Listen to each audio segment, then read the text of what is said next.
She's back! Hi guys, it has been quite literally exactly a year since I've made a video, and the reason for that is a lot of things. Crippling anxiety being one, and being in just very much a creative rut because I've been dealing with a lot of life stuff, and when I'm dealing with life stuff, I just don't feel as creatively fed, and then things don't come out that are supposed to be creative. But I am back, and I'm feeling good, and so I wanted to get back on the YouTube horse and start making some more content besides the little shorts I've been putting out for you guys, and get to connect with you all again. And I decided to jump back in with a video that is quite honestly my most requested question to be answered when I talk about bisexual things, which is the whole bi versus pan debate and which one's which and which one am I, and dear God, please help me. So we're gonna answer that today, but first I gotta do the thing. Hi, my name is Evelyn. I'm a content creator and certified bisexual, and I'm also an intimacy coordinator in film and TV. So if you like bisexual stuff or the intersection of identity and film and all of that stuff, you should stick around. You should hit the little subscribe button and give this little video a like so other confused, chaotic bisexuals can get the help they need. Or, just come hang out. But anyways, the question I get in every single comment section over the last 5 years on the internet is, am I bisexual? Am I pansexual? What is the difference? Which alliance should I choose? Which banner should I fly? Which keep shall we raid? Let's first start with definitions, just so we can get the basic definitions under our belt, and then we're gonna break down how I feel about them. So officially, bisexuality translates to attraction to two or more genders. Pansexuality is designed as someone who is attracted to people regardless of gender. This is also sometimes translated to equal attraction to all genders. Fundamentally, all these are labels. And all labels really are is a way to shorthand the incredibly complex things going on inside of us that make us who we are. So it's easier and faster to be able to kind of pitch ourselves to other people so they can have a better understanding of who we are. In short, labels are a way to make the inside world more understandable to the outside world faster. And they are as important as you decide to make them for you.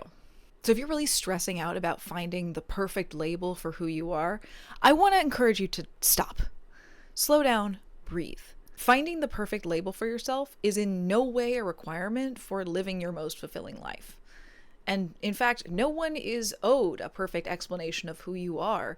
It all comes down to what kind of an explanation you feel like you are able to give to them at any given moment. But back on the bi versus pan thing. So we got our definitions and what do they mean? So I'm going to give from my perspective and my story. I identify publicly as being bisexual, but if I'm being really honest, my sexuality probably more closely aligns with the definition of pansexual, which means that someone's gender to me is generally not as big of a factor in my attraction to them. I always kind of use the David Bros quote of, I like the wine and not the label. Which, since David's character is pansexual, I would say that's most accurately a quote to be attributed to pansexual people. So why do I use bisexual in literally every piece of content about me on the internet? Well, for me, I came out in the early 2000s, and at the time, pansexuality was just not a big part of the queer vernacular. When I came out, we were still in the infancy of do bi people exist? Should we let them be a part of us? Are they just faking? So the idea of multiple versions of multiple attraction sexualities was really not a big part of the conversation at the time. So for me, coming out as bisexual, which took a lot of effort to be able to reckon with the idea that I was attracted to multiple genders of people when that was even possible and there was a name for it, that was a huge journey for me. And so to claim that title meant a lot. And so as I've lived in that existence and that identity for so long, I feel really comfortable continuing to identify with that label because for me, it's a close enough explanation to anyone who's curious about where I fall on the attraction spectrum. And then if somebody really wants to know, sure, I'll have the conversation and say, yeah, this is how this expresses in me. And then a lot of them say, isn't that really pan? And I'm like, yeah, probably. But ultimately, the word I'm using is not changing how I feel inside. It's just shorthand for me. But we fast forward to today, and pansexuality is a much more common identity, and it's much more well known among people that are coming out today. So honestly, if I had come out now instead of 10 years ago, I might identify as pansexual, or I'm gonna be really honest, I might have stuck with bi. I like the flag better. I'm sorry. I'm shallow. It's cuter. Look how cute Look how cute the flag looks on the dinosaur. I'm not here to criticize the pansexuals in any way, except for that's a strong choice of color combinations. I'm just saying, look, if you like it, and you know what, we can disagree in this community, and that's fine. But yeah, I like the flag. So, you know, it's really a 50-50 if that would have changed things for me, honestly. Now, let's say you're somebody that knows that you experience different levels of attraction to different genders. Does that immediately kick you out of pansexuality and into some other definition? Again, I think this really depends on you.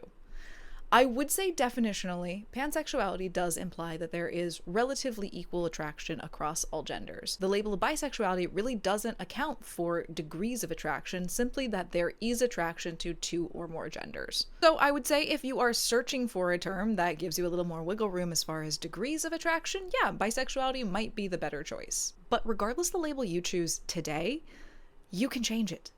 You can, I promise. It is...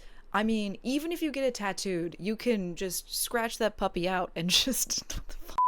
Labels do not have to be a permanent attachment to your identity. In fact, I would say that one of the critical parts of being a human is changing, and that means that the ways that you explain yourself to people are going to change because your internal experience is going to change as you get more experience in this world. Who you love and who you are attracted to is one of the most intimate parts of who you are. And it is one of the parts that is most likely to be affected as you grow and change and have more experiences with different people, and you grow to understand yourself so much better. So there's nothing wrong with wanting to label yourself so that you can find your people and learn more about people that are similar to you and maybe, you know, get to smoochy smooch with someone that you find attractive.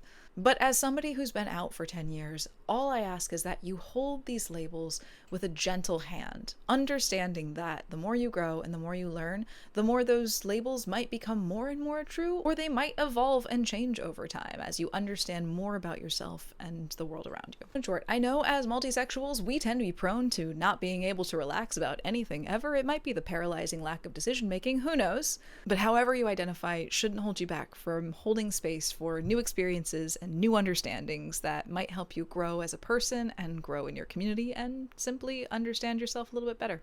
But that's my opinion. Let me know what your experiences are, and let me know what other questions you have about growing and living with your own identity. But that's all I got for today. Until next time, take care of yourselves, drink your water, and I'll see you again soon.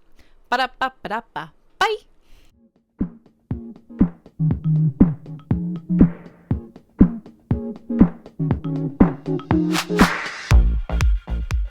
My neighbors decided to move today, right in the middle of filming. I'm going to kill myself.